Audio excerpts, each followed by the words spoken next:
ሰላም ጤና ይስጥልኝ እንደምንላችኋል ውድ ተመልካቾቻችን ከአባይ ቴሌቪዥን የሚተላለፍላችሁ የዕለተ ማክሰኞ ታህሳስ 21 2018 ዜና ላፍታ የመረጃ ሰዓታችን ተጀምሯል። የውጭ ጉዳይ ሚኒስቴር ወደብ የማግኘት ጉዳይ የመንግስት ወይም የአንድ ፓርቲ ጉዳይ ባለመሆኑ ልዩነቶቻችንን ወደ ጎን ትተን በጋራ እንቆም ማለቱን በደቡብ ኦሞ ዞን ዳሰነች ወረዳ የማርበርግ ቫይረስ በሽታን ለመቆጣጠር ተጥሎ የነበረው የእንቅስቃሴ ገደብ መነሳቱን የትራንስፖርት ተሽከርካሪዎችን እናስመጣለን በሚል በ127 ሰዎች ላይ ከባድ የማታለል ወንጀል የፈጸሙ የሄሎ ታክሲ ስራ አስኪያጅና ግብረ አበሮቻቸው በቁጥጥር ስር መዋላቸውን ጨምሮ ሌሎች መረጃዎችን ይዘንላችሁ ቀርበናል። ዜናዎችን እየመራው ሀና ፍሳ ከእናንተ ጋር ቆይታ አደርጋለሁ። አብራችሁን ቆዩ። የውጭ ጉዳይ ሚኒስቴር ወደብ የማግኘት ጉዳይ የመንግስት ወይም የአንድ ፓርቲ ጉዳይ ባለመሆኑ ልዩነቶቻችንን ወደ ጎን ትተን በጋራ እንቆማለን። የህዝብ ተወካዮች ምክር ቤት 5ኛ ዓመት የሥራ ዘመን 6ኛ መደበኛ ስብሰባውን ያካሄደ ሲሆን በዚሁ ስብሰባ ላይ የውጭ ጉዳይ ሚኒስቴርን የስራ አፈጻጸም በሚመለከትም ከምክር ቤት አባላት ለሚኒስትሩ ዶክተር ጌዲዮን ጢሞቴዎስ በርካታ ጥያቄዎች ቀርበዋል። ከምክር ቤቱ አባላት ለተነሱት ዋና ዋና ጥያቄዎች መካከልም ከጎረቤት ሀገራት ጀምሮ እስከ ዓለም አቀፍ ደረጃ እየተከናወኑ ያሉ የፐብሊክ ዲፕሎማሲ ስራዎችና የባህር በር ጉዳዮች ይገኙበታል። የውጭ ጉዳይ ሚኒስትር ዶክተር ጌዲዮን ጢሞቴዎስ ለቀረቡት ጥያቄዎች ምላሽና ማብራሪያ የሰጡ ሲሆን በዚህም የፐብሊክ ዲፕሎማሲን በሚመለከትም ከሌሎች አጋር ተቋማት ጋር በመቀናጀት ውጤታማ ስራዎች እየተከናወኑ ነው ሲሉ ገልጸዋል። ሚኒስትሩ አክለውም የሀገሪቱን ብሔራዊ ጥቅም ለማስከበርና የዜጎችን መብት ለማስጠበቅ የሚደረገው ዲፕሎማሲያዊ ጥረትም ተጠናክሮ እንደሚቀጥልም ተናግረዋል። በቀይ ባህር ጉዳይ ላይ የኢትዮጵያን አቋምና ፍላጎት እንዲሁም ጥያቄው ተገቢና ፍትሃዊ መሆኑን ለዓለም አቀፍ ማህበረሰብ ማስገንዘብ ተችሏል ብለዋል። የኢትዮጵያ የባህር በር ለማግኘት የጀመረችው ጉዞ ይሳካ ዘንድም የሁሉንም ርብርብ የሚጠይቅ ጉዳይ መሆኑን ተናግረዋል። ይህ ወደብ የማግኘት ጉዳይ የመንግስት ወይም የአንድ ፓርቲ ጉዳይ ባለመሆኑ ያሉንን ልዩነቶች ወደ ጎን በመተውም ብሔራዊ ጥቅማችንን ማስጠበቅ ይገባል ሲሉ ዶክተር ጌዲዮን አብራርተዋል።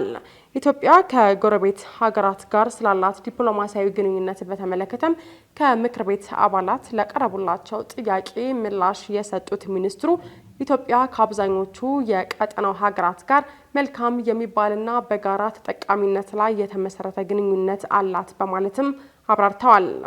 በተለይም የኢትዮጵያን መዳከምና መኮሰምን ለሚመኙና ለዚህም ሌት ተቀን ለሚሰሩ አካላት መጠቀሚያ ላለመሆን ሁሉም ዜጋ በተጠንቀቅ ሊቆም ይገባል ሲሉ ሚኒስትሩ ጥሪ ማስተላለፋቸውን ከህዝብ ተወካዮች ምክር ቤት ያገኘነው መረጃ ያመለክታል።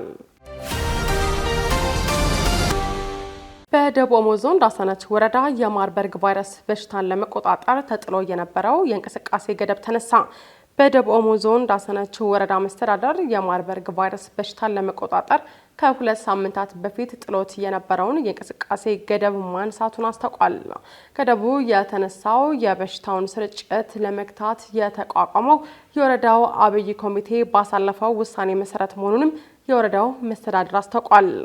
የወረዳው ዋና አስተዳዳሪ አቶ ታደለ ሀቴ እገዳው በዋናነትም የህዝብ ማመላለሻ ትራንስፖርት እንዲጀመርና ተዘግተው የቆዩ ትምህርት ቤቶች እንዲከፈቱ የሚለውን ያካተተ መሆኑን ለዶቼ ቬለ ተናግረዋል። አሁን ላይ በዳሰነች ወረዳ ከ2 ሳምንት በፊት በበሽታው ከሞተ አንድ ሰው በቀር እስካሁን ቫይረሱ የተገኘበት ሰው አለመኖሩን የጠቀሱት ዋና አስተዳዳሪው ቀደም ሲል ግን ቫይረሱ ከነበረባቸው ጋር ንክኪ ይኖራቸዋል ተብለው የተገመቱ 107 ሰዎች ተለይተው ክትትል እየተደረገላቸው ይገኛልን ብለዋል። በአሁኑ ወቅትም በወረዳው ቀደም ሲል በቫይረሱ ከተገኘባቸው ጋር ንክኪ ይኖራቸዋል ተብለው ለሚገመቱ ሰዎችም በድሮን የታገዘ ክትባት በመስጠት ላይ እንደሚገኝም መስተዳድሩ መግለጹን ዘገባው አክሏል። የጤና ሚኒስቴር የማርበርግ ቫይረስ በሽታን ሁኔታን በተመለከተ ትናንት ባወጣው መረጃ ላይ እስካሁን ድረስ 3355 የላቦራቶሪ ምርመራ ተደርጎ 14 ሰዎች ቫይረሱ እንደተገኘባቸው ማስታወቋል። ከ14 ሰዎችም 9 ሰዎች ህይወታቸው ሲያልፍ 5 ሰዎች ደግሞ ከበሽታ ማገገማቸውን ከጤና ሚኒስቴር ያገኘነው መረጃ ያመለክታል። የማርበርግ ቫይረስ ምልክቶቹ ከፍተኛ ትኩሳት፣ ራስ ምታት፣ የሆድ ህመም፣ ተቅማጥና ደም መፍሰስ እንደሚገኙበትም ይገለጻል። የትራንስፖርት ተሽከርካሪዎችን እናስመጣለን በሚል በ127 ሰዎች ላይ ከባድ የማታለል ወንጀል የፈጸሙ የሂሉ ታክሲ ስራ አስኪያጅና ግብረ አበሮቻቸው በቁጥጥር ስር ዋሉ። የትራንስፖርት ተሽከርካሪዎችን እናስመጣለን በሚል በ127 ሰዎች ላይ ከባድ የማታለል ወንጀል የፈጸሙ ተጠርጣሪዎችን በቁጥጥር ስር አውሎ ምርመራ እያጣራ መሆኑን የአዲስ አበባ ፖሊስ ጠቅላይ መምሪያ አስታውቋል።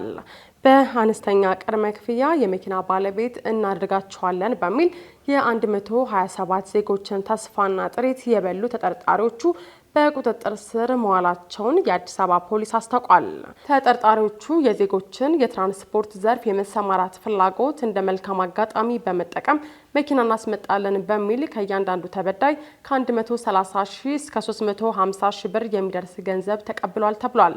በመሆኑም አቶ ዳንኤል ዮሐንስ የሂሉ ታክሲ ባለቤትና ስራ አስኪያጅ፣ ወይዘሪት እንግዳ የሽጥላና ሌሎች መኪና አስመጭ ነን ባዮችና ተባባሪዎቻቸው በፈጸሙት ከባድ የማታለል ወንጀል ክስ ክትትል ሲደረግባቸው እንደነበረም ፖሊስ ገልጿል።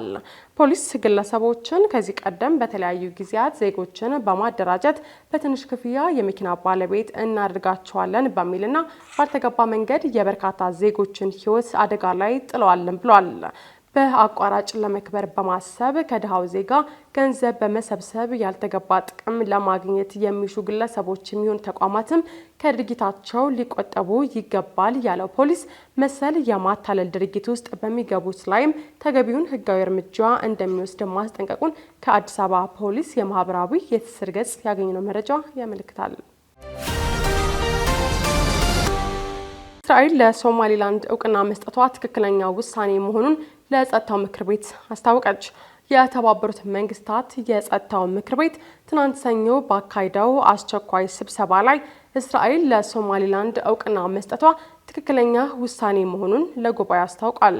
የተባበሩት መንግስታት የጸጥታው ምክር ቤት ትናንት ሰኞ ባካሄደው አስቸኳይ ስብሰባ ላይ እስራኤል ለሶማሊላንድ እውቅና መስጠቷ ትክክለኛ ውሳኔ መሆኑን ለጉባኤው አስታውቃለች። በተባበሩት መንግስታት የእስራኤል ተቀዳሚ አምባሳደር የሆኑት ጆናታን ሚለር እስራኤል ለሶማሊላንድ የሰጠችው የሀገርነት እውቅና ሶማሊያ ላይ የተቃጣ ውሳኔ አይደለም፣ በሁለቱ ወገኖች መካከል የሚኖር ውይይትንም አያግድም፣ እውቅና እድል እንጂ የእምቢተኝነት ምልክት አይደለም ሲሉ ለጉባኤው ተናግረዋል። እስራኤል ባሳለፍነው አርብ ለሶማሊላንድ የሀገርነት እውቅና በመስጠት የመጀመሪያዋ ሀገር መሆኗ የተገለጸ ሲሆን በርካታ የተባበሩት መንግስታት አባል ሀገራት የእስራኤልን እርምጃ ፍልስጤማውያንን ከጋዛ ለማስወጣት አሊያም ደግሞ በአካባቢው የጦር ሰፈር ለማቋቋም ያለመ ነው ሲሉ እስራኤልን ወቅሰዋል። የተባበሩት መንግስታት የጸጥታው ምክር ቤት ባካሄደው አስቸኳይ ስብሰባ ላይ አሜሪካ በበኩሏ እስራኤል ከተለያዩ ወገኖች ጋር ስለሚኖራት ግንኙነት የመወሰን ነጻነት አላት ስትል ገልጻለች። በተባበሩት መንግስታት የአሜሪካ አምባሳደር የሆኑት ታሚ ብሩስ የሀገራቸውን አቋም ባሳወቁበት ወቅትም እስራኤል ለሶማሊላንድ የሰጠችውን የሀገርነት እውቅና ከወራት በፊት የተለያዩ ሀገራት በተናጠል ለፍልስጤም ከሰጡት እውቅና ጋር የሚመሳሰል መሆኑንም ጠቅሰዋል። ነገር ግን ፕሬዚዳንት ዶናልድ ትራምፕ ለሶማሊላንድ እውቅና ይሰጡ እንዲሁ ተጠየቀው ለጊዜው አንሰጥም የሚል ምላሽ መስጠታቸውም ይታወሳል።